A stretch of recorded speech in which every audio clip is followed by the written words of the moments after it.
The Hitchhiker's Guide to the Galaxy by Douglas Adams. The podcast versions of the original Facebook Live readings during the coronavirus outbreak by Matthew Ogden, the Bearded Wit. Please bear in mind that as Facebook Live recordings, these are rough and ready. There are mistakes, there are a few trip-ups here and there, and there is laughter from the reader as he goes through and follows the humour himself along with you, the listener. We hope you enjoy listening to these and share liberally. Part 15. Just to recap, we are at a point where Zaphod has been shot twice, because the first time he was shot, he was so surprised that he forgot to fall over.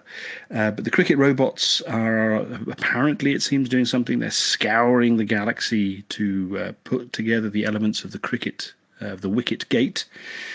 And Zaphod, Arthur and Ford are in the room of informational illusions aboard the spaceship Bistromath, getting fully genned up on the Krikkit Wars, which is where we return to now. Thank you. So, here we go. Shh, said Slartibartfast. Listen and watch. Night had now fallen on ancient Krikkit. The sky was dark and empty. The only light was coming from the nearby town, from which pleasant convivial sounds were drifting quietly on the breeze. They stood beneath a tree from which heady fragrances wafted around them. Arthur squatted and felt the informational illusion of the soil and the grass. He ran it through his fingers.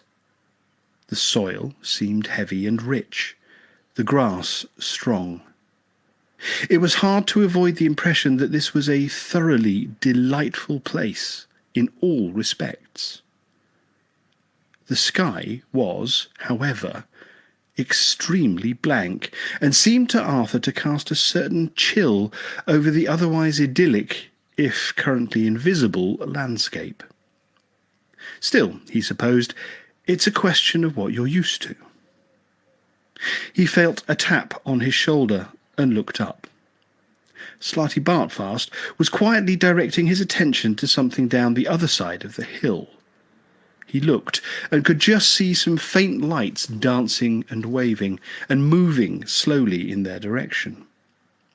As they came nearer, sounds became audible too, and soon the dim lights and noises resolved themselves into a small group of people who were walking home across the hill towards the town. They walked quite near the watchers beneath the tree, swinging lanterns, which made soft and crazy lights dance among the trees and grass, chattering contentedly, and actually singing a song about how terribly nice everything was, how happy they were, how much they enjoyed working on the farm, and how pleasant it was to be going home to see their wives and children, with a lilting chorus to the effect that the flowers were smelling particularly nice at this time of year, and that it was a pity the dog had died, seeing as it liked them so much. Arthur could almost imagine Paul McCartney sitting with his feet up by the fire one evening, humming it to Linda, and wondering what to buy with the proceeds, and thinking probably Essex. "The masters of Krikkit," breathed Slartibartfast in sepulchral tones. Coming as it did so hard upon the heels of his own thoughts about Essex, this remark caused Arthur a moment's confusion. Then the logic of the situation imposed itself on his scattered mind, and he discovered that he still didn't understand what the old man meant. "What?" he said. "The masters of Krikkit," said Slartibartfast again, and if his breathing had been sepulchral before, this time he sounded like someone in Hades with bronchitis. Arthur peered at the group and tried to make sense of what little information he had at his disposal at this point. The people in the group were clearly alien, if only because they seemed a little tall, thin, angular, and almost as pale as to be white, but otherwise they appeared remarkably pleasant. A little whimsical, perhaps.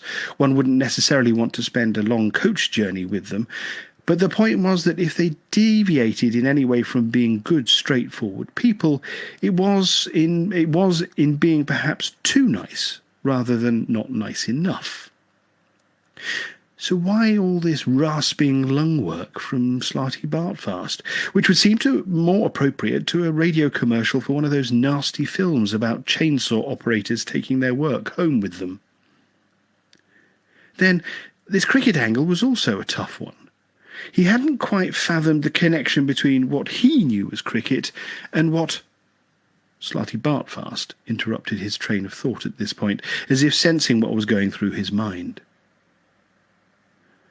"The game you know as cricket," he said, and his voice still seemed to be wandering lost in subterranean passages, "is just one of those curious freaks of racial memory which can keep images alive in the minds eons after their true significance has been lost in the mists of time. Of all the races in the galaxy, only the English could possibly revive the memory of the most horrific wars ever to sunder the universe and transform it into what I am afraid is generally regarded as an incomprehensibly dull and pointless game. I'm rather fond of it myself," he added, "but in most people's eyes you have been inadvertently guilty of the most grotesquely bad taste. Particularly the bit about the little red ball hitting the wicket.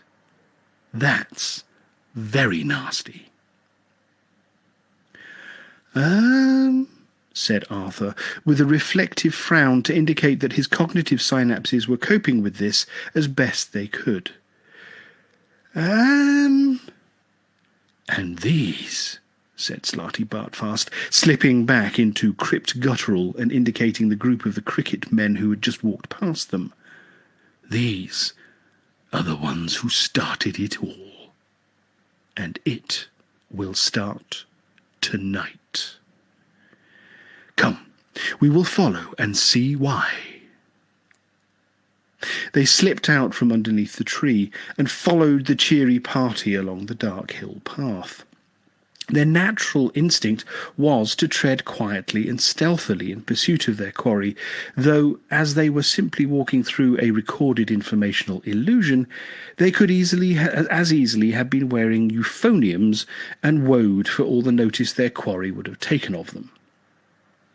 Arthur noticed that a couple of members of the party were now singing a different song. It came lilting back to them through the soft night air, and was a sweet romantic ballad which would have netted McCartney, Kent and Sussex, and enabled him to put in a fair offer for most of Hampshire. "You must surely know," said Slartibartfast to Ford, "what it is that is about to happen." "Me?" said Ford. "No." Of course, this is the moment. Problems with live recordings. Sorry, folks. Okay, now that's gone past. "Me?" said Ford. "No." "Did you not learn ancient galactic history when you were a child?" "I was in the cyber cubicle behind Zaphod," said Ford. "It was very distracting. Which isn't to say that I didn't learn some pretty stunning things." At this point, Arthur noticed a curious feature to the song that the party was singing. The Middle Eight Bridge, which would have had McCartney firmly consolidated in Winchester and gazing intently over the Test Valley to the rich pickings of the New Forest beyond, had some curious lyrics. The songwriter was referring to meeting a girl not under the moon or beneath the stars, but above the grass, which struck Arthur as being a little prosaic. Then he looked up again at the bewilderingly blank sky and had the distinct feeling that there was an important point here, if only he could grasp what it was. It gave him a feeling of being alone in the universe, and he said so. "No," said Slartibartfast, with a slight quickening of his step. "The people of Krikkit have never thought to themselves, 'We are alone in the universe.' They are surrounded by a huge dust cloud, you see, their single sun with its single world, and they are right out on the utmost eastern edge of the galaxy. Because of the dust cloud, there has been nothing to see in the sky. At night, it is totally blank. During the day there is a sun, but you can't look directly at it, so they don't. They are hardly aware of the sky. It's as if they had a blind spot which extended 180 degrees from horizon to horizon. You see, the reason why they have never thought we are alone in the universe is that until tonight, they don't know about the universe. Until tonight." He moved on, leaving the words ringing in the air behind him. "Imagine," he said, "never even thinking we are alone, simply because it has never occurred to you to think that there's any other way to be." He moved on again. "I am afraid this is going to be a little unnerving," he added. As he spoke, they became aware of a very thin, roaring scream high up on the sightless sky above them. They glanced upwards in alarm, but for a moment or two could see nothing. Then Arthur noticed that the people in the party in front of them had heard the noise, but that none of them seemed to know what to do with it. They were glancing around themselves in consternation, left, right, forwards, backwards, and even at the ground. It never occurred to them even once to look upwards. The profoundness of the shock and horror they emanated a few moments later, when the burning wreckage of a spaceship came hurtling and screaming out of the sky and crashed about half a mile from where they were standing, was something that you had to be there to experience. Some speak of the heart of gold in hushed tones, some of the starship Bistromath. Many speak of the legendary and gigantic Starship Titanic, a majestic and luxurious cruise liner launched from the great shipbuilding asteroid complexes of Akhrifaktovol some hundreds of years ago now, and with good reason. It was sensationally beautiful, staggeringly huge, and more pleasantly equipped than any ship in what now remains of history. See note later for Campaign for Real Time. But it had the misfortune to be built in the very earliest days of improbability physics, long before this difficult and cussed branch of knowledge was fully, or at all, understood. The designers and engineers decided in their innocence to build a prototype improbability field into it, which was meant, supposedly, to ensure that it was infinitely improbable that anything would ever go wrong with any part of the ship. They did not realize that because of the quasi-reciprocal and circular nature of all improbability calculations, anything that was infinitely improbable was actually very likely to happen almost immediately. The Starship Titanic was a monstrously pretty sight as it lay beached like a silver Arcturian megavoid whale amongst the laser-lit tracery of its construction gantries. A brilliant cloud of pins and needles of light against the deep interstellar blackness. But when launched, it did not even manage to complete its very first radio message, an SOS, before undergoing a sudden and gratuitous total existence failure. However, the same event which saw the disastrous failure of one science in its infancy also witnessed the apotheosis of another.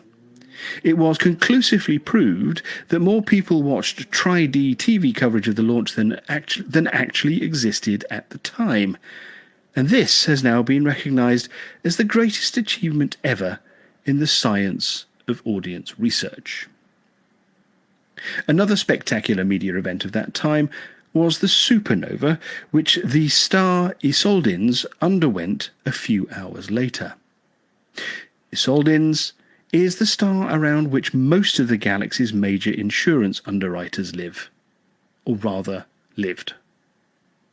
But whilst these spaceships and other great ones which come to mind, such as the Galactic Fleet battleships, the GSS Daring, the GSS Audacity, and the GSS Suicidal Insanity, are all spoken of with awe, pride, enthusiasm, affection, admiration, regret, jealousy, resentment, in fact most of the better-known emotions, the one which regularly commands the most actual astonishment was Krikkit 1, the first spaceship ever built by the people of Krikkit.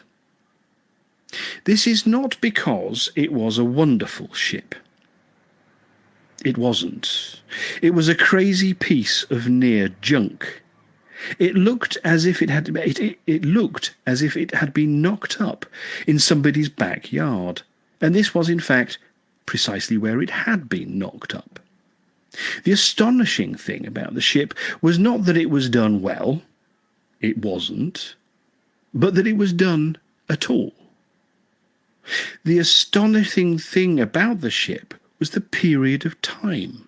The period of time which had elapsed between the moment that the people of Krikkit had discovered that there was such a thing as space and the launching of their first spaceship, which was almost exactly a year.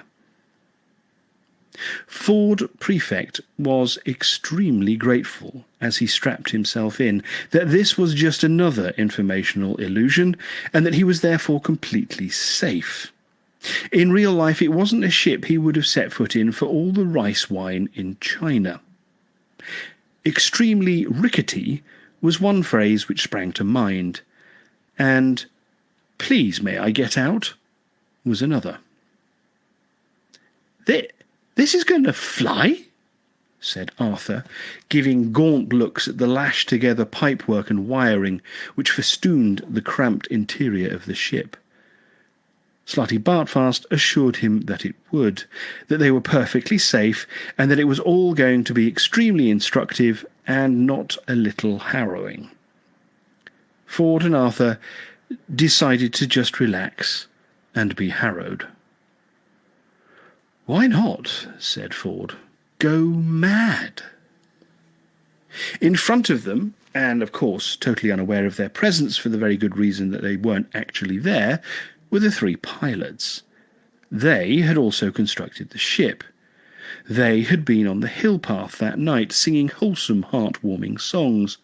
Their brains had been very slightly turned by the nearby crash of the alien ship.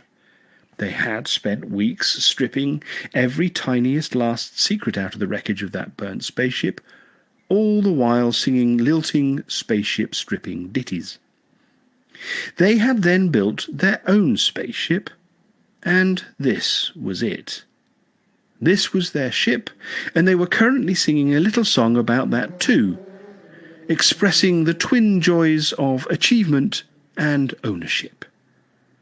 The chorus was a little poignant, and told of their sorrow that their work had kept them such long hours in the garage away from the company of their wives and children, who had missed them terribly, but had kept them cheerful by bringing them continual stories of how nicely the puppy was growing up. Pow! They took off. They roared into the sky like a ship that knew precisely what it was doing. "No way!" said Ford a while later, after they had recovered from the shock of acceleration and were climbing up out of the planet's atmosphere. No way, he repeated. Does anyone design and build a ship like this in a year? No matter how motivated, I don't believe it. Prove it to me and I still won't believe it.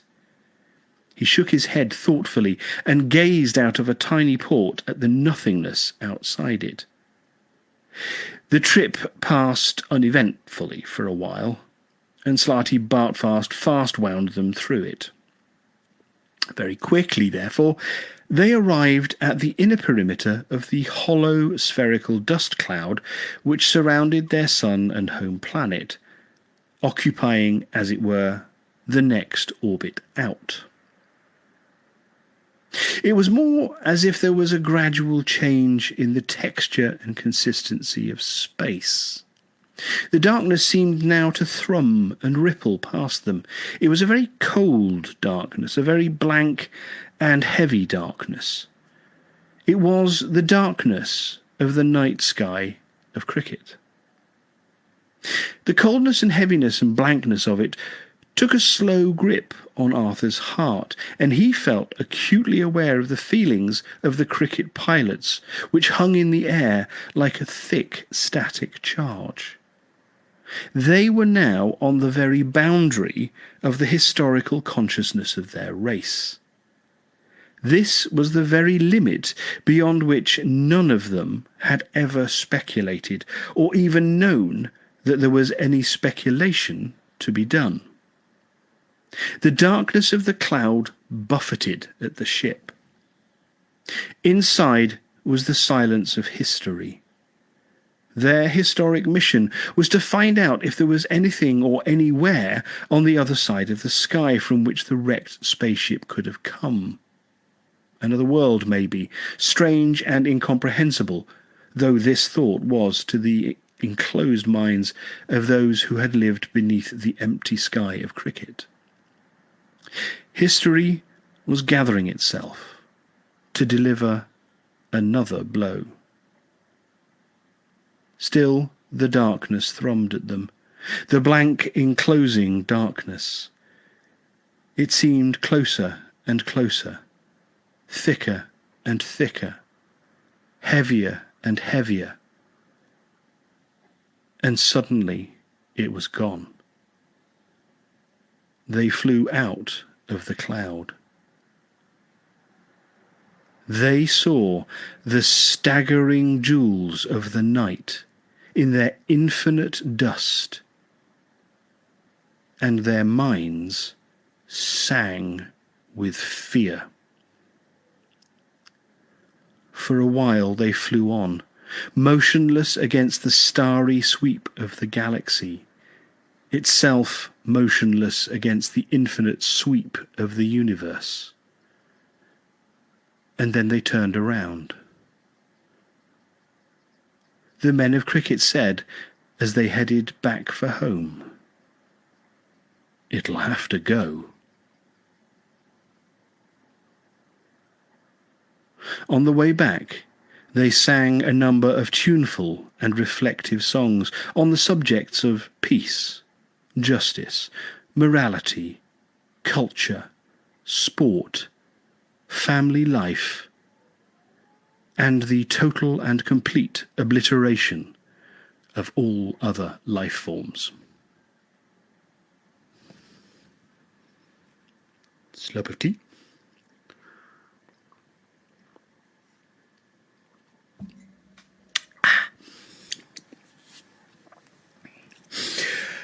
So, you see, said Slartibartfast, slowly stirring his artificially constructed coffee and thereby also stirring the whirlpool interfaces between real and unreal numbers, between the interactive perceptions of mind and universe, and thus generating the restructured matrices of implicitly enfolded subjectivity which allowed his ship to reshape the very concept of time and space. How it is. Yes, said Arthur. Yes, said Ford. What do I do with this piece of chicken? Said Arthur. Slartibartfast glanced at him gravely. "Toy with it. Toy with it." He demonstrated with his own piece. Arthur did so, and felt the slight tingle of a mathematical function thrilling through the chicken leg as it moved four-dimensionally through what Slartibartfast had assured him was five-dimensional space.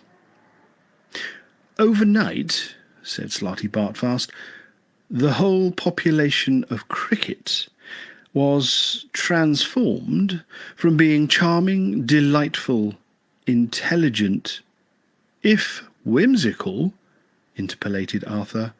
"Ordinary people," said Slartibartfast, "into charming, delightful, intelligent, whimsical, manic xenophobes. The idea of a universe didn't fit into their world picture, so to speak. They simply couldn't cope with it. And so, charmingly, delightfully, intelligently, whimsically, if you like, they decided to destroy it. What's the matter now?"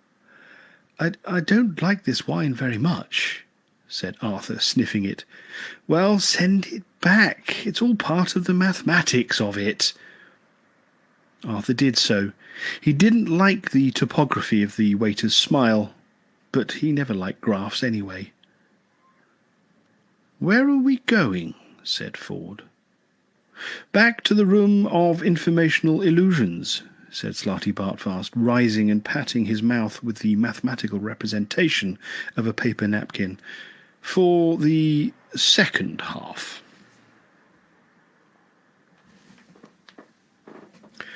"The people of Krikkit," said His High Judgmental Supremacy Judiciary Pag LIVR, the learned, impartial, and very relaxed chairman of the board of judges at the Krikkit War Crimes trial, "are, well, they're just a bunch of real sweet guys, who just happen to want to kill everybody. Hell, I feel the same way some mornings. Shit. Okay, he continued, swinging his feet up onto the bench in front of him and pausing a moment to pick a thread off his ceremonial beach loafers. "So, you wouldn't necessarily want to share a galaxy with these guys." This was true. The Krikkit attack on the galaxy had been stunning. Thousands and thousands of huge Krikkit warships had leapt suddenly out of hyperspace and simultaneously attacked thousands and thousands of major worlds, first seizing vital material supplies for building the next wave, and then calmly zapping those worlds out of existence. The galaxy, which had been enjoying a period of unusual peace and prosperity at the time, reeled like a man getting mugged in a meadow. "I mean," continued Judiciary Pag, gazing around the ultramodern, this was 10 billion years ago when ultramodern meant lots of stainless steel and brushed concrete, and huge courtroom. "These guys are just obsessed." This, too, was true, and is the only explanation anyone has yet managed to come up with for the unimaginable speed with which the people of Krikkit had pursued their new and absolute purpose: the destruction of everything that wasn't Krikkit. It was also the only explanation for their bewilderingly sudden grasp of all the hyper-technology involved in building their thousands of spaceships and their millions of lethal white robots. These had really struck terror into the hearts of everyone who had encountered them. In most cases, however, the terror was extremely short-lived, as was the person experiencing the terror. They were savage, single-minded flying battle machines. They wielded formidable multifunctional battle clubs, which, brandished one way, would knock down buildings, and brandished another way, fired blistering omni-destructo zap rays, and brandished a third way, launched a hideous arsenal of grenades, ranging from minor incendiary devices to maxi-slaughter hypernuclear devices which could take out a major sun. Simply striking the grenades with the battle clubs, simultaneously primed them, and launched them with phenomenal accuracy over distances ranging from mere yards to hundreds of thousands of miles. "Okay," said Judiciary Pag again. "So, we won." He paused and chewed a little gum. We won," he repeated, "but that's no big deal. I mean, a medium-sized galaxy against one little world, how long did it take us, clerk of the court?" "Milord," said the severe little man in black, rising. "How long, kiddo, how long?" "It is a trifle difficult, milord, to be precise in this matter. Time and distance. Relax, Guy. Be vague. Be vague." I hardly like to be vague, milord, over such a—" "Bite the bullet and be it." The clerk of the court blinked at him. It was clear that, like most of the galactic legal profession, he found Judiciary Pag, or Zippo Bybrock 5 by 10 to the power of 8, as his private name was known, inexplicably to be a rather distressing figure. He was clearly a bounder and a cad. He seemed to think that the fact that he was the possessor of the finest legal mind ever discovered gave him the right to behave exactly as he liked, and unfortunately he appeared to be right. Well, milord, very approximately 2,000 years, the clerk murmured unhappily. "And how many guys zilched out?" 2 grillion, milord." The clerk sat down. A hydrospectic photo of him at this point would have revealed that he was steaming slightly. Judiciary Pag gazed once more around the room, wherein the assembled hundreds of the very highest officials of the entire galactic administration, all in their ceremonial uniforms or bodies, depending upon metabolism and custom. Behind a wall of zap-proof crystal stood a representative group of the people of Krikkit, looking with calm, polite loathing at all the aliens gathered to pass judgment on them. This was the most momentous occasion in legal history, and Judiciary Pag knew it. He took out his chewing gum and stuck it under his chair. "That's a whole lot of stiffs," he said quietly. The grim silence in the courtroom seemed in accord with this view. "So, like I said, these are a bunch of really sweet guys, but you wouldn't want to share a galaxy with them.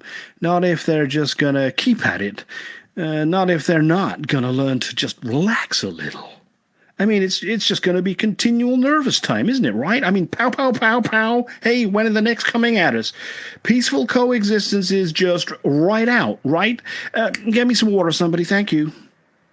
He sat back and sipped reflectively. "Okay," he said. Hear me.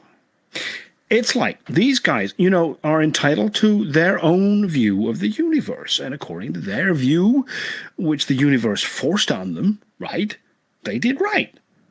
Sounds crazy, but I think you'll agree. They believe in... He consulted a piece of paper which he found in the back pocket of his judicial jeans. They believe in peace, justice, morality, culture, sport, family life, and the obliteration of all other life forms. He shrugged. "I've heard a lot worse," he said. He scratched his crotch reflectively. "Free-yow," he said. He took another sip of water and then held it up to the light and frowned at it. He twisted it round. "Hey, is there something in this water?" he said. No, milord," said the court usher, who'd brought it to him rather nervously. "Then take it away," snapped Judiciary Pag, "and put something in it." "I got an idea." He pushed away the glass and leaned forward.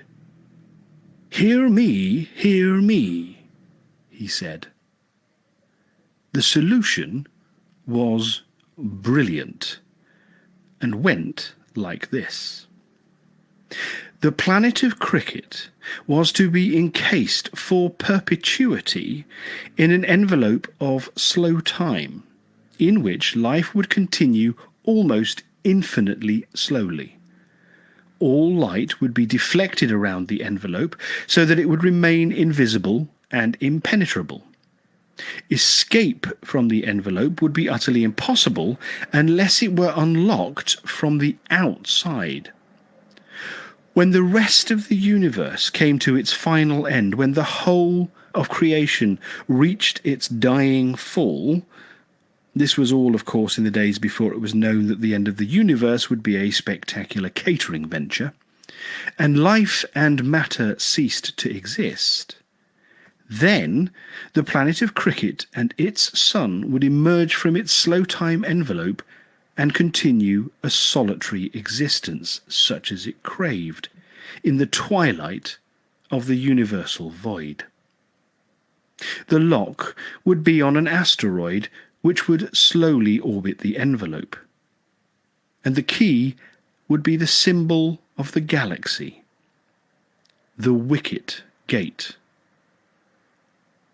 By the time the applause in the court had died down, Judiciary Pag was already in the censo shower with a rather nice member of the jury that he'd slipped a note to half an hour earlier.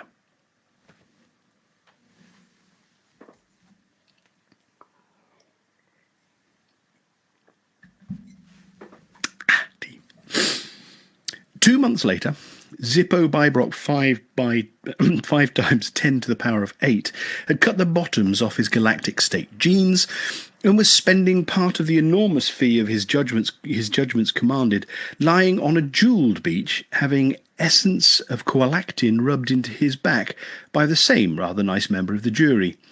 She was a Sulfinian girl from beyond the cloud worlds of Yaga. She had skin like lemon silk and was very interested in legal bodies. "Did you hear the news?" she said. "Oui, la," said Zippo Bybrock 5 times 10 to the power of 8. "And would have had excuse me. Oui, la," said Zippo Bybrock 5 times 10 to the power of 8. "And you would have had to have been there to know exactly why he said this. None of this was on the tape of informational illusions and is all based on hearsay." "No," he added, when the thing that had made him say "oui la" had stopped happening. He moved his body round slightly to catch the first rays of the third and greatest of primeval Vod's 3 suns, which was now creeping over the ludicrously beautiful horizon, and the sky now glittered with some of the greatest tanning power ever known. A fragrant breeze wandered up from the quiet sea, trailed along the beach, and drifted back to sea again, wondering where to go next. On a mad impulse, it went back up the beach again, and drifted back to sea. I hope it isn't good news," muttered Zippo Bybrock 5 times 10 to the power of 8, "because I don't think I could bear it." "Your Krikkit judgment was carried out today," said the girl sumptuously.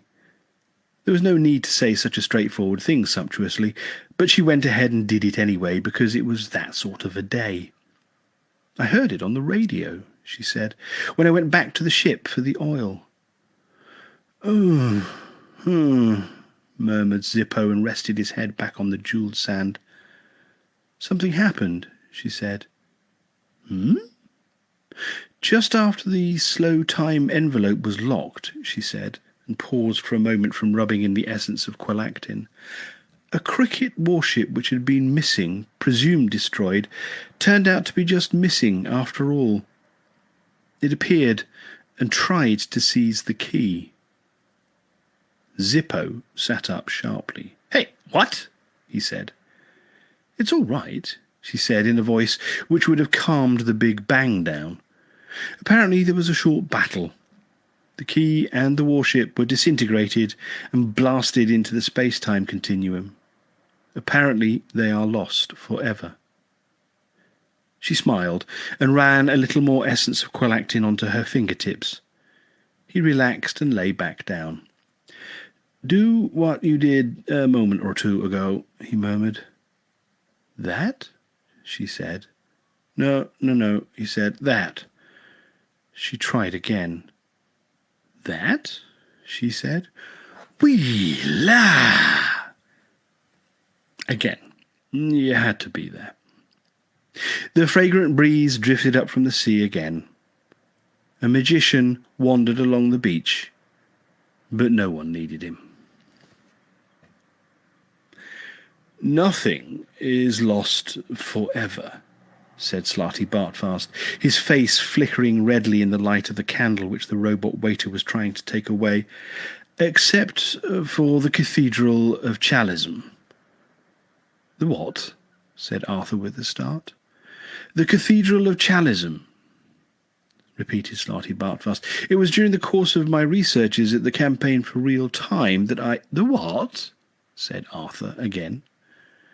The old man paused and gathered his thoughts for what he hoped would be one last onslaught on this story. The robot waiter moved through the space-time matrices in a way which spectacularly combined the surly with the obsequious, made a snatch for the candle, and got it. They had had the bill, had argued convincingly about who had had the cannelloni and how many bottles of wine they had had, and as Arthur had been dimly aware, had thereby successfully manoeuvred the ship out of subjective space and into a parking orbit around a strange planet. The waiter was now anxious to complete his part of the charade and clear the bistro. "All will become clear," said Slartibartfast. "When?" "In a minute. Listen, the time streams are now very polluted. There's a lot of muck floating about in them, flotsam and jetsam, and more of it is now being regurgitated into the physical world. Eddies in the space-time continuum, you see." "So I hear," said Arthur. "Look, where are we going?" said Ford, pushing his chair back from the table with impatience. "Because I am eager to get there." "We are going," said Slartibartfast in a slow, measured voice, "to try and prevent the war robots of Krikkit from regaining the whole of the key they need to unlock the planet of Krikkit from the slow-time envelope and release the rest of their army and their mad masters." "It's just," said Ford, "that you mentioned a party." "I did," said Slartibartfast, and hung his head. He realized that it had been a mistake, because the idea seemed to exercise a strange and unhealthy fascination on the mind of Ford Prefect. The more that Slartibartfast unravelled the dark and tragic story of Krikkit and its people, the more Ford Prefect wanted to drink a lot and dance with girls. The old man felt that he should not have mentioned the party until he absolutely had to. But there it was, the fact was out, and Ford Prefect had attached himself to it the way an Arcturian megaleech attaches itself to its victim before biting its head off and making off with its spaceship. "When," said Ford eagerly, "do we get there?" "When I've finished telling you why we have to go there."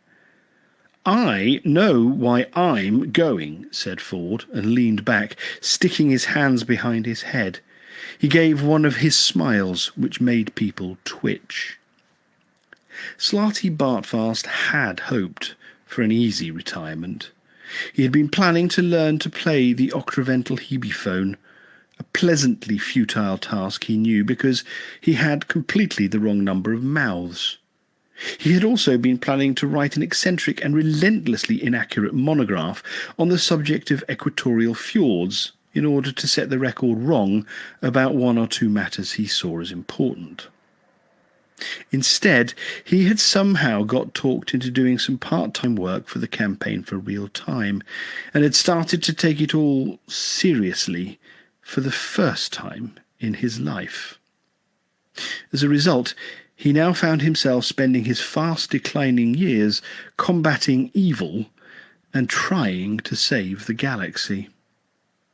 He found it exhausting work and sighed heavily. "Listen," he said. "At Camtim—" "What?" said Arthur.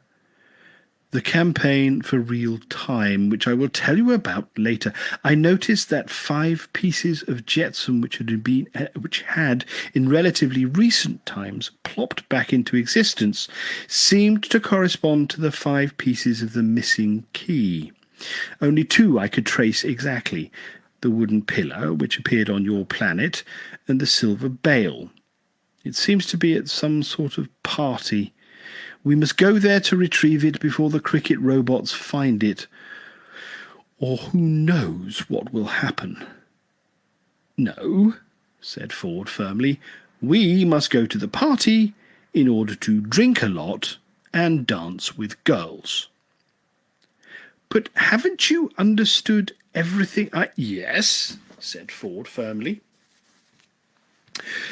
"I have understood it all perfectly well. That's why I want to have as many drinks and dance with as many girls as possible while there are still any left. If everything you've shown us is true—" "True? Of course it's true." "Well, then we don't stand a whelk's chance in a supernova." "A what?" said Arthur sharply again. He had been following the conversation doggedly up to this point, and was not keen to lose the thread now.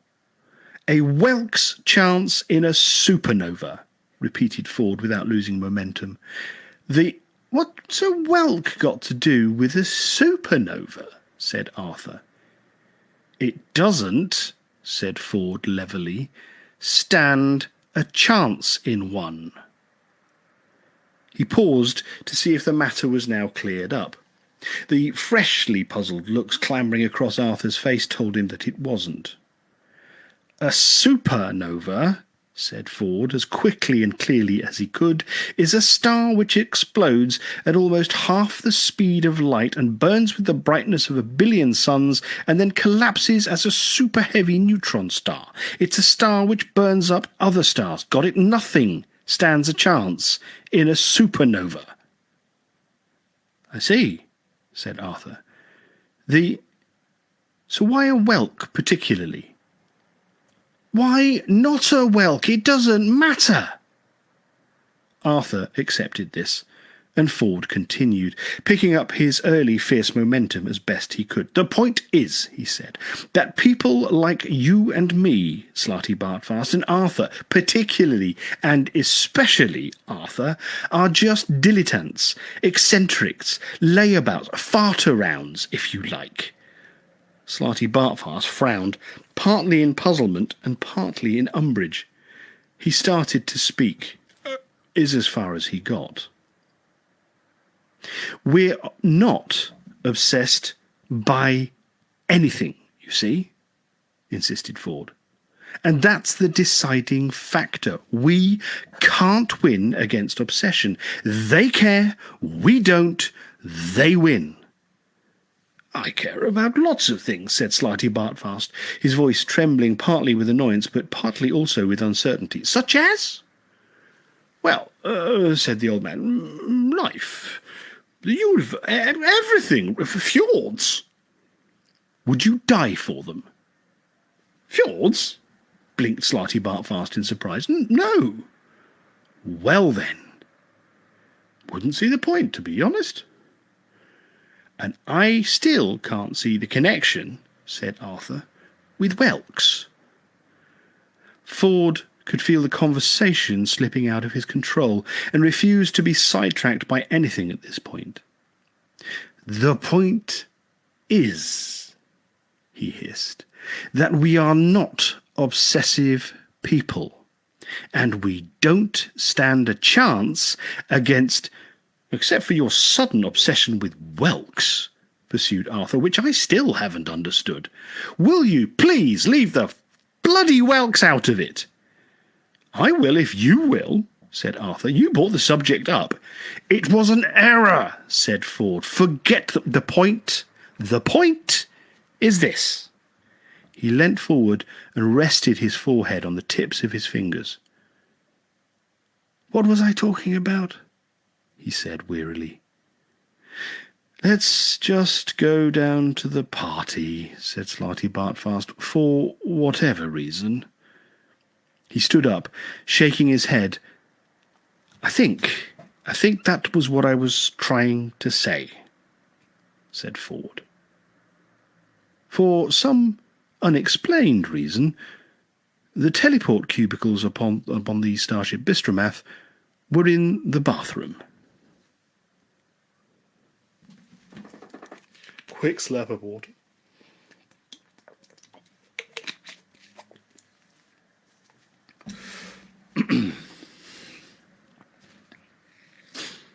Time travel is increasingly regarded as a menace. History is being polluted. The Encyclopaedia Galactica has much to say on the theory and practice of time travel, most of which is incomprehensible to anyone who hasn't spent at least 4 lifetimes studying advanced hypermathematics. And since it was impossible to do this before time travel was invented, there is a certain amount of confusion as to how the idea was arrived at in the first place. One rationalization of this problem states that time travel was, by its very nature, discovered simultaneously at all periods of history. But this is clearly bunk.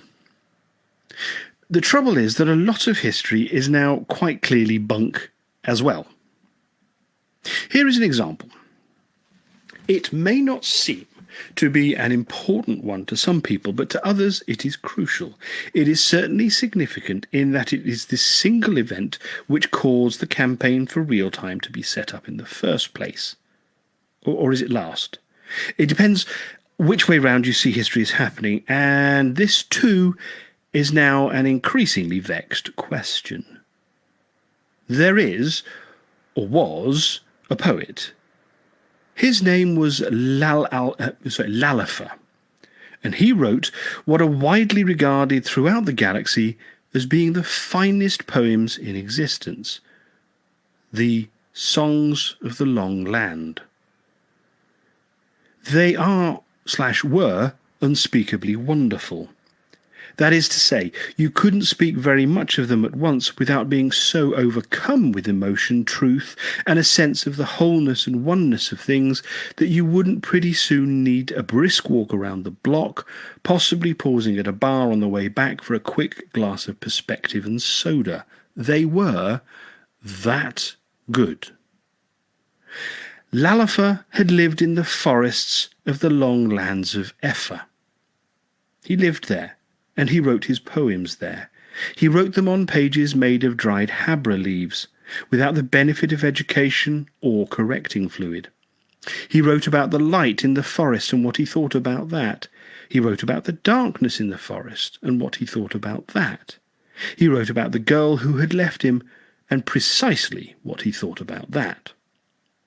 Long after his death, his poems were found and wondered over. News of them spread like morning sunlight. For centuries they illuminated and watered the lives of many people whose lives might otherwise have been darker and drier. Then, shortly after the invention of time travel, some major correcting fluid manufacturers wondered whether his poems might have been better still if he had had access to some high-quality correcting fluid, and whether he might be persuaded to say a few words to that effect. They travelled the time waves. They found him. They explained the situation, with some difficulty, to him, and indeed did persuade him. In fact, they persuaded him to such effect that he became extremely rich at their hands, and the girl about whom he was otherwise destined to write with such precision never got around to leaving him. And in fact, they moved out of the forest to a rather nice pad in town, and he frequently commuted to the future to do chat shows, on which he sparkled wittily. He never got around to writing the poems, of course, which was a problem.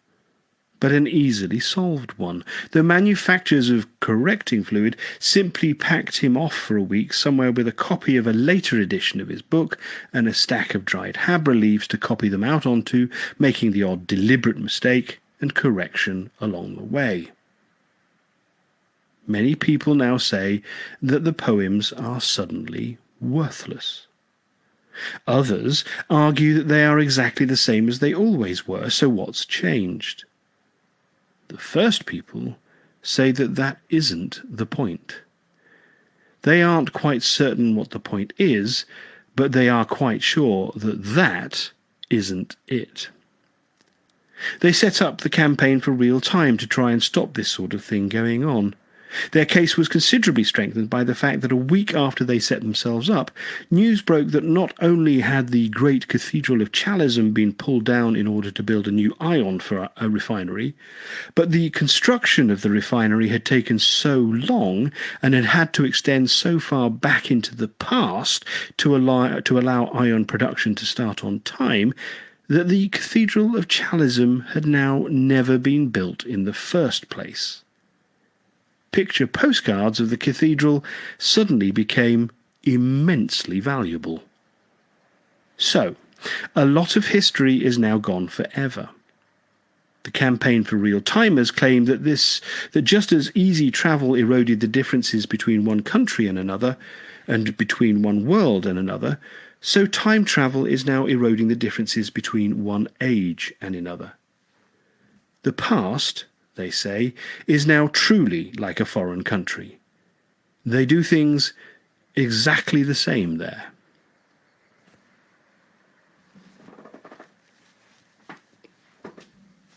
Arthur materialized, and did so with all the customary staggering about and clasping at his throat, heart, and various limbs, which he still indulged himself in Arthur materialized, and did so with all the customary staggering about and clasping at his throat, heart, and various limbs, which he still indulged himself in, whenever he made any of these hateful and painful materializations that he was determined to not let himself get used to. He looked around for the others. They weren't there. He looked around for the others again. They still weren't there. He closed his eyes. He opened them. He looked around for the others. They obstinately persisted in their absence. He closed his eyes again. Preparatory to making this completely futile exercise once more, and because it was only then, whilst his eyes were closed, that his brain began to register what his eyes had been looking at whilst they were open. A puzzled frown crept across his face. So he opened his eyes again to check his facts, and the frown stayed put. If anything, it intensified and got a good, firm grip. If this was a party, it was a very bad one. So bad, in fact, that everyone else had left. He abandoned this line of thought as futile. Obviously, this wasn't a party. It was a cave, or a labyrinth, or a tunnel, or something. There was insufficient light to tell. All was darkness, a damp, shiny darkness. The only sounds were the echoes of his own breathing, which sounded worried. He coughed very slightly, and then had to listen to the thin, ghostly echo of his cough trailing away amongst winding corridors and sightless chambers, as of some great labyrinth, and eventually returning to him via the same unseen corridors, as if to say, "Yes?" This happened to every slightest noise he made, and it unnerved him. He tried to hum a cheery tune, but by the time it returned to him, it was a hollow dirge, and he stopped. His mind was suddenly full of images from the story that Slartibartfast had been telling him. He half expected to see lethal white robots step silently from the shadows and kill him. He caught his breath. They didn't. He let it go again. He didn't know what he did expect. Someone or something, however, seemed to be expecting him, for at that moment there lit up suddenly in the dark distance an eerie green neon sign. It said silently, "You have been diverted." The sign flicked off again, in a way which Arthur was not certain at all he liked. It flicked off with a sort of contemptuous flourish. Arthur then tried to reassure himself that this was just a ridiculous trick of his imagination. A neon sign is either on or off, depending on whether it has electricity running through it or not. There is no way, he told himself, that it could possibly affect the transition from one state to the other with a contemptuous flourish. He hugged himself tightly in his dressing gown and shivered, nevertheless. The neon sign in the depths now suddenly lit up, bafflingly, with just 3 dots and a comma. It was trying, Arthur realised, after staring at this perplexedly for a second or two, to indicate that there was more to come, that the sentence was not complete. Trying with almost superhuman pedantry, he further reflected. Or at least inhuman pedantry. The sentence then completed itself with these 2 words. Arthur Dent. He reeled. He steadied himself to take another clear look at it. It still said Arthur Dent, so he reeled again. Once again, the sign flicked off and left him blinking into the darkness with just the dim red image of his name jumping on his retina. "Welcome," the sign now suddenly said. After a moment it added, "I don't think." The stone-cold fear which had been hovering around Arthur all this time, waiting for its moment, recognised that its moment had now come, and pounced on him. He tried to fight it off. He dropped into a kind of alert crouch that he had once seen somebody do on television, but it must have been someone with stronger knees. He peered huntedly into the darkness. Hello?" he said. He cleared his throat and said it again, more loudly and without the At some distance down the corridor, it seemed suddenly as if somebody started to beat on a bass drum. He listened to it for a few seconds and realised that it was just his heart beating. He listened for a few seconds more and realised that it wasn't his heart, it was somebody down the corridor beating on a bass drum. Beads of sweat formed on his brow, tensed themselves and leapt off. He put a hand out onto the floor to steady his alert crouch, which wasn't holding up very well. The sign changed itself again. It said, "Do not be alarmed." After a pause, it added, "Be very, very frightened, Arthur Dent." Once again it flicked off. Once again it left him in the darkness.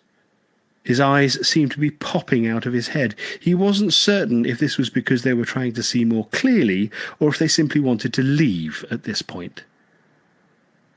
"Hello?" he said again, this time trying to put a note of rugged and aggressive self-assertion into it. "Is anyone there?" There was no reply. Nothing. This unnerved Arthur even more than a reply would have done, and he began to back away from the scary nothingness. And the more he backed away, the more scared he became.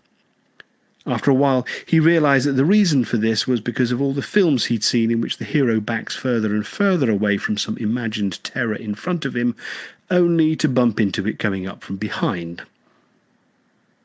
Just then, it suddenly occurred to him to turn round rather quickly. There was nothing there, just blackness. This really unnerved him, and he started to back away from that, back the way he had come. After doing this for a short while, it suddenly occurred to him that he was now backing towards whatever it was he had been backing away from in the first place. This, he couldn't help thinking, must be a foolish thing to do. He decided he would be better off backing the way he had been first backing, and then turned around again. It turned out at this point that his second impulse had been the correct one, because there was an indescribably hideous monster dancing quietly behind him. Arthur yawed wildly as his skin tried to jump one way and his skeleton the other, whilst his brain tried to work out which of his ears whilst his brain tried to work out which of his ears it most wanted to crawl out of.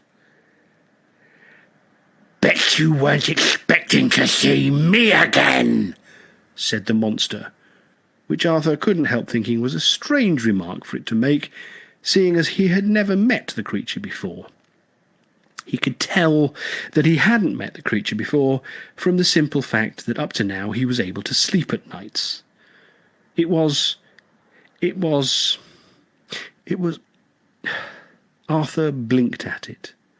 It stood very still. It did look a little familiar.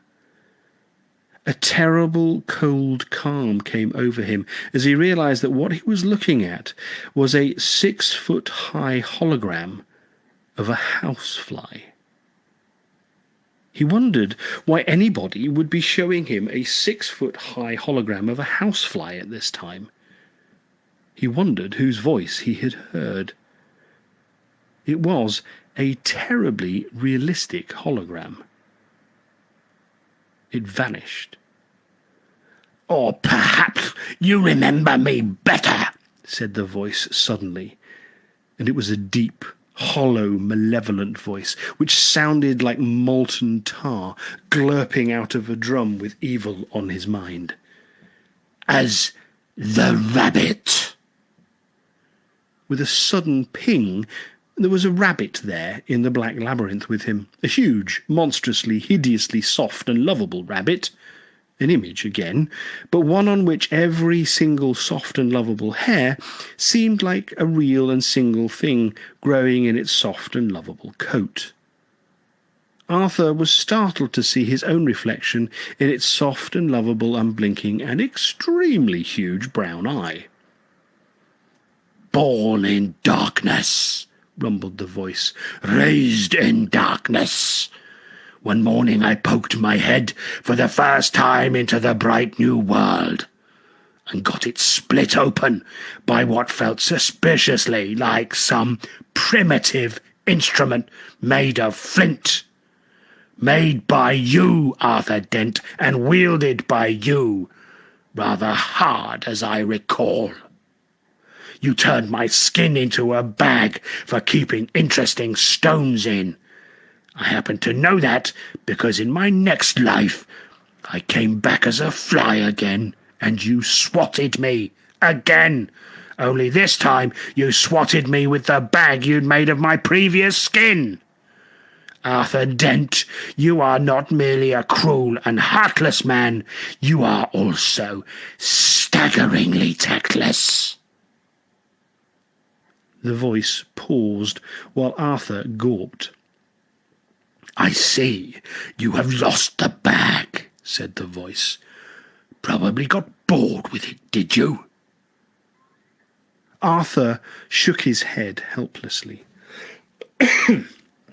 He wanted to explain that he had in fact been very fond of the bag and had looked after it very well and had taken it with him wherever he went, but that somehow every time he travelled anywhere he seemed inexplicably to end up with the wrong bag, and that, curiously enough, even as they stood there, he was just noticing for the first time that the bag that he had with him at the moment appeared to be made out of a rather nasty fake leopard skin, and wasn't the one he'd had a few moments ago before he arrived in this place, whatever this place was, and wasn't one that he would have chosen for himself, and heaven knew what would be in it, as it wasn't his, and he would much rather have his original bag back, except of course he was terribly sorry for having so peremptorily removed it or rather its component parts, i.e. the rabbit's skin, from its previous owner, viz. The rabbit whom he currently had the honour of attempting vainly to address. All he actually managed to say was, "Meet the newt you trod on," said the voice. I go, take some water, hold on.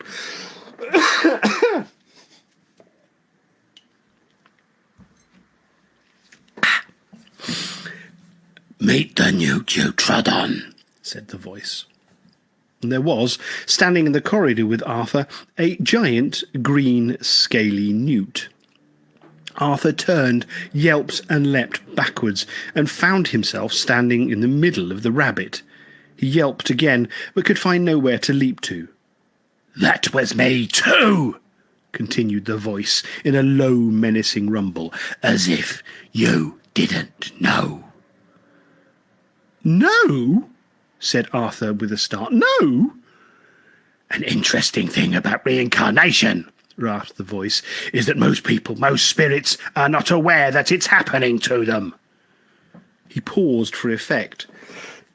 As far as Arthur was concerned, there was already quite enough effect going on. "I was aware," said the voice. "That is, I became aware, slowly, gradually."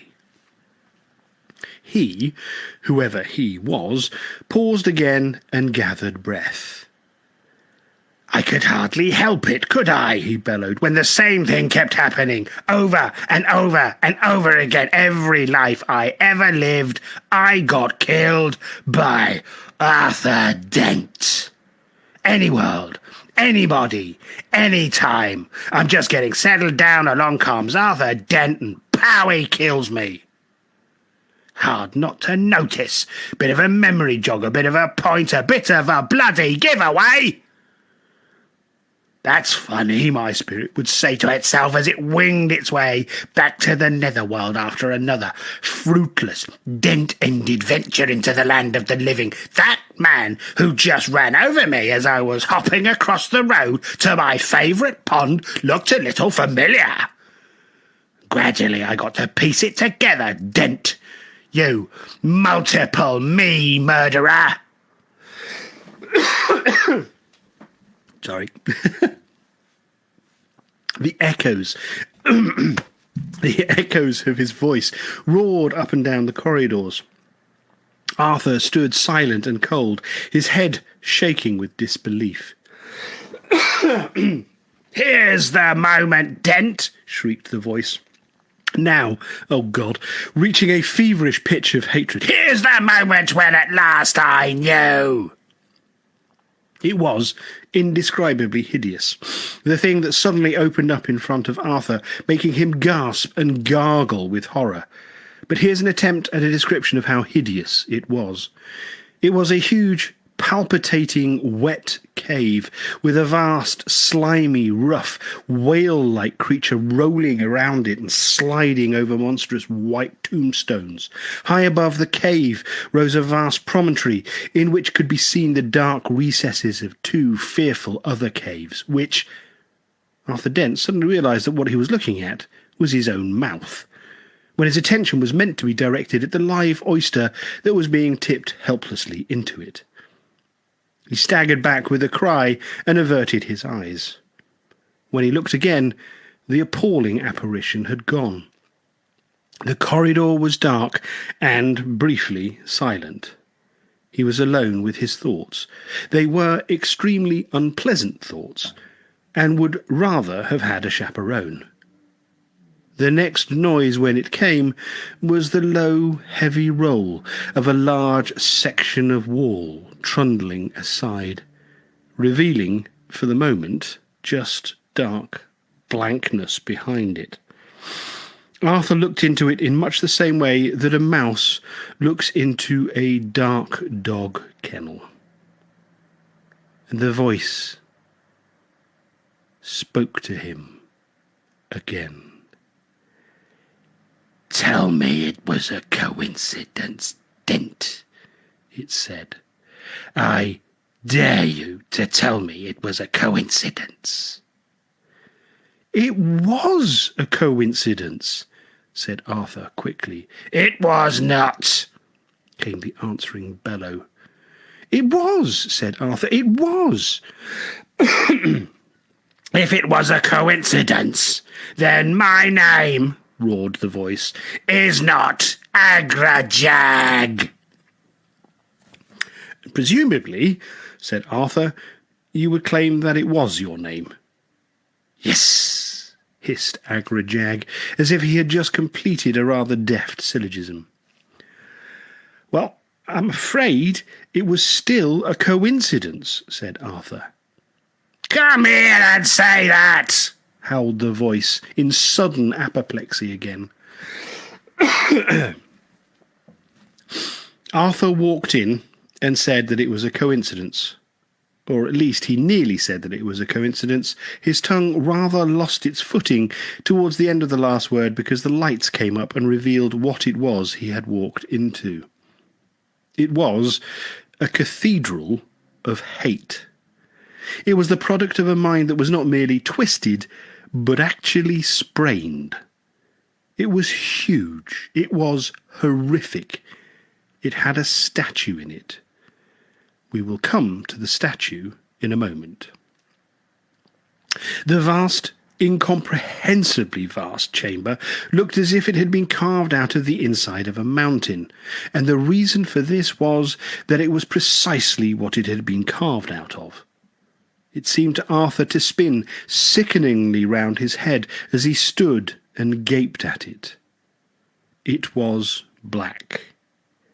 Where it wasn't black, you were inclined to wish that it was, because the colours with which some of the unspeakable details were picked out ranged horribly across the whole spectrum of eye-defying colours, from ultraviolet to infrared. The unspeakable details which these colours picked out were gargoyles which would have put Francis Bacon off his lunch. The gargoyles all looked inwards from the walls, from the pillars, from the flying buttresses, from the choir stalls towards the statue, to which we will come in a moment. And if the gargoyles would have put Francis Bacon off his lunch, then it was clear from the gargoyles' faces that the statue would have put them off theirs. Had they been alive to eat it? Which they weren't. And had anybody tried to serve them some? Which they wouldn't. Around the monumental walls were vast engraved stone tablets in memory of those who had fallen to Arthur Dent. The names of some of those commemorated were underlined and had asterisks against them. So, for instance, the name of a cow which had been slaughtered and of which Arthur had happened to eat a fillet steak would have had the plainest engraving, whereas the name of a fish which Arthur had himself caught and then decided he didn't like and left on the side of a plate had a double underlining, 3 sets of asterisks, and a bleeding dagger added as decoration just to make the point. And what was most disturbing about all of this, apart from the statue, to which we are by degrees coming, was the very clear implication that all these people and creatures were indeed the same person, over and over again. And it was equally clear that this person was, however unfairly, extremely upset and annoyed. In fact, it would be fair to say that he had reached a level of annoyance the like of which had never been seen in the universe. It was an annoyance of epic proportions, a burning, searing flame of annoyance, an annoyance which now spanned the whole of time and space in its infinite umbrage. And this annoyance had been given its fullest expression in the statue in the centre of all this monstrosity, which was a statue of Arthur Dent, and an unflattering one. 50 feet tall if it was an inch, there was not an inch of it which wasn't crammed with insult to its subject matter, and 50 feet of that sort of thing would be enough to make any subject feel bad. From the small pimple on the side of his nose to the poorish cut of his dressing gown, there was no aspect of Arthur Dent which wasn't lambasted and vilified by the sculptor. Arthur appeared as a gorgon, an evil, rapacious, ravening, bloodied ogre, slaughtering his way through an innocent one-man universe. With each of the 30 arms which the sculptor had, in a fit of artistic fervour, had decided to give him, he was either braining a rabbit, swatting a fly, pulling a wishbone, picking a flea out of his hair, or doing something which Arthur at first couldn't quite identify. His many feet were mostly stamping on ants. Arthur put his hands over his eyes, hung his head, and shook it slowly from side to side in sadness and horror at the craziness of things. And when he opened his eyes, there, in front of him, stood the figure of the man or creature or whatever it was that he had supposedly been persecuting all this time.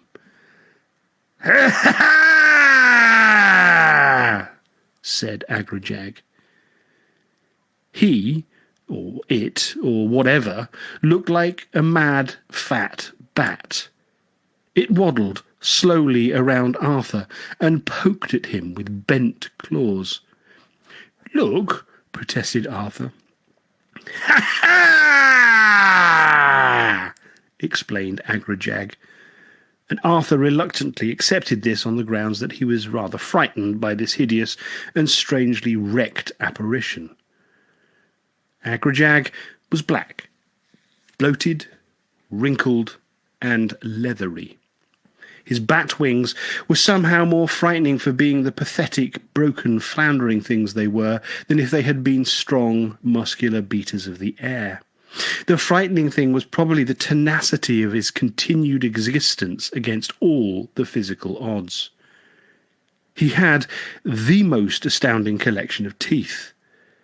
They looked as if they each came from a completely different animal, and they were arranged around his mouth at such bizarre angles it seemed that if he ever actually tried to chew anything, he'd lacerate half his own face along with it, and possibly put out an eye as well. Each of his 3 eyes was small and intense, and looked about as sane as a fish in a privet bush. "I was at a cricket match," he rasped. This seemed on the face of it such a preposterous notion that Arthur practically choked. "Not in this body!" screeched the creature. "Not in this body! This is my last body, my last life. This is my revenge body, my kill Arthur Dent body. My last chance. I had to fight to get it too." "But I was," roared Agrajag, "at a cricket match. I had a weak heart condition. But what," I said to my wife, "can happen to me at a cricket match as I'm watching what happens? 2 people, quite maliciously, appear out of thin air just in front of me. The last thing I can't help but notice before my poor heart gives out in shock is that one of them is Arthur Dent, wearing a rabbit bone in his beard. Coincidence?" "Yes," said Arthur. "Coincidence?" screamed the creature, painfully thrashing its broken wings and opening a short gash on its right cheek with a particularly nasty tooth. On closer examination, such as he'd been hoping to avoid, Arthur noticed that much of Agrajag's face was covered with ragged strips and black sticky plasters. He backed away nervously. He tugged at his beard. He was appalled to discover that, in fact, he still had the rabbit bone in it. He pulled it out and threw it away. "Look," he said, it's just fate playing silly buggers with you. With me. It's complete coincidence." "What have you got against me, Dent?" snarled the creature, advancing on him in a painful waddle. "Nothing," insisted Arthur. "Honestly, nothing." Agrajag fixed him with a beady stare. "Seems a strange way to relate to somebody you've got nothing against, killing them all the time.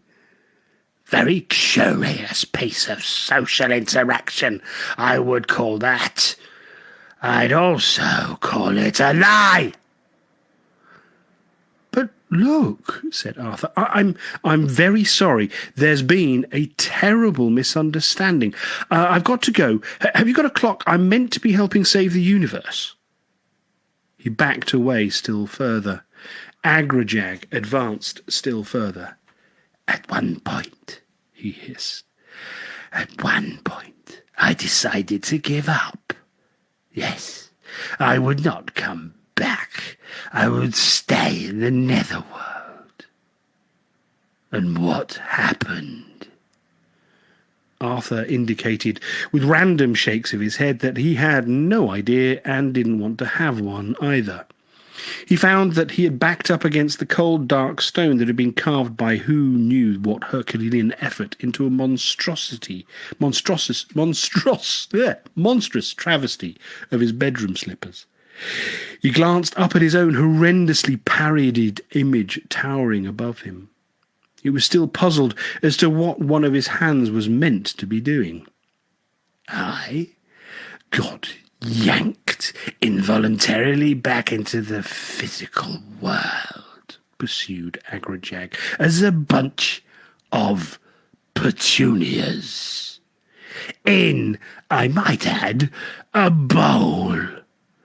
This particular happy little lifetime started off with me in my bowl, unsupported, 300 miles above the surface of a particularly grim planet.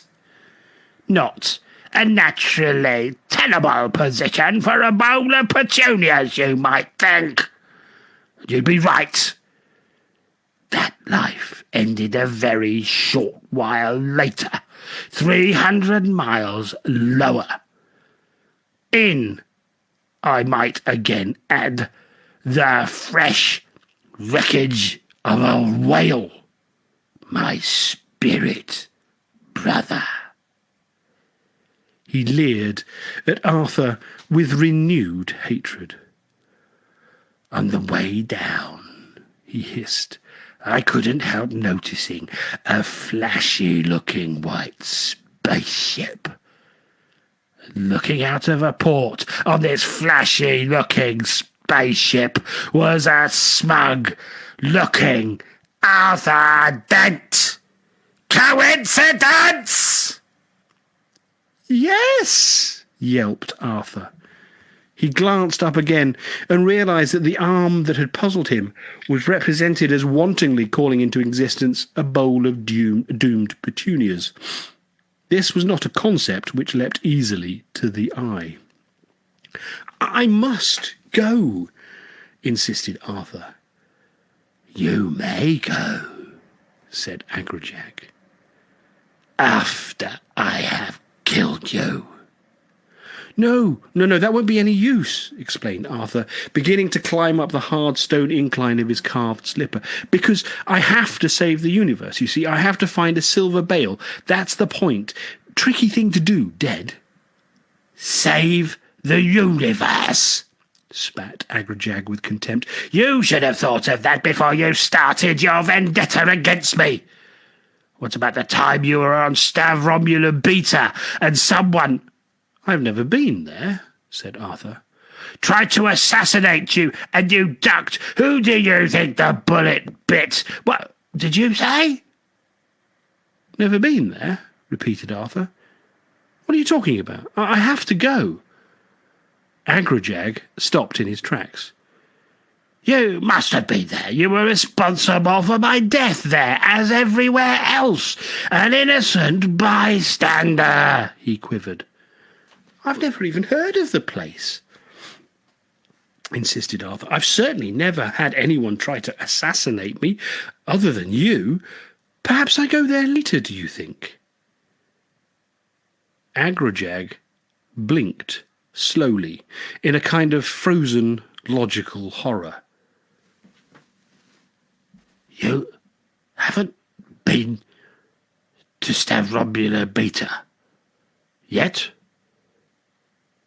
He hissed. No, said Arthur. "I don't know anything about the place. Certainly never been to it, and I don't have any plans to go." Oh, you go there all right," muttered Agrajag in a broken voice. You go there all right. Oh, Zark! He tottered and stared wildly about him at his huge cathedral of hate. I've brought you here too soon." He started to scream and bellow. I've brought you here too zarking soon." Suddenly he rallied and turned a baleful, hating eye on Arthur. I'm going to kill you anyway," he roared. "Even if it's a logical impossibility, I'll go to zarking. Well, try. I'm going to blow this whole bloody mountain up," he screamed. "Let's see you get out of this one, Dent." He rushed in a painful, waddling hobble up what appeared to be a small, black sacrificial altar. He was shouting so wildly now that he was really carving his face up very badly. Arthur leapt down from his vantage place on the carving of his own foot and ran to try and restrain the three-quarters crazed creature. He leapt upon him and brought the strange monstrosity crashing down on top of the author. Agrajag screamed again, thrashed wildly for a brief moment, and then turned a wild eye on Arthur. "You know what you've done," he gurgled painfully. You've only gone and killed me again. I mean, what do you want from me? Blood?" He thrashed again in a brief apoplectic fit, quivered, and collapsed, smacking a large red button on the altar as he did so. Arthur started with horror and fear, first at what he appeared to have done, and then at the loud sirens and bells that suddenly shattered the air to announce that some clamouring emergency. He stared wildly around him. The only exit appeared to be the way he came in. He pelted towards it, throwing away the nasty fake leopard skin bag as he did so. As he dashed randomly, haphazardly through the labyrinthine maze, he seemed to be pursued more and more fiercely by klaxons, sirens, and flashing lights. Suddenly, he turned a corner, and there was light in front of him. It wasn't flashing. It was daylight. And that's where we'll leave it. It's been a longer reading than normal, but we kind of got into it a bit with Agrajag there towards the end. Apologies for the coughing and spluttering, but the allergies that I've had of late haven't quite all gone away. And Agrajag's voice brought up quite a bit of interesting stuff in the meantime. Thank you so much for joining this evening. We are well through Life, the Universe and Everything. I think another reading or two will see us to the end of that book. But thank you very much, as always, for joining this evening. I get a huge kick out of this. I really do enjoy the fact that I've got so many people from all over the world watching in and picking up on it later. I'll get this edited into the podcast version and posted on the various channels as soon as possible. But thanks again for a fantastic evening, everybody. And thanks for sticking with it all the way through. And I'll see you in a week's time. Okay, thanks a lot. Bye.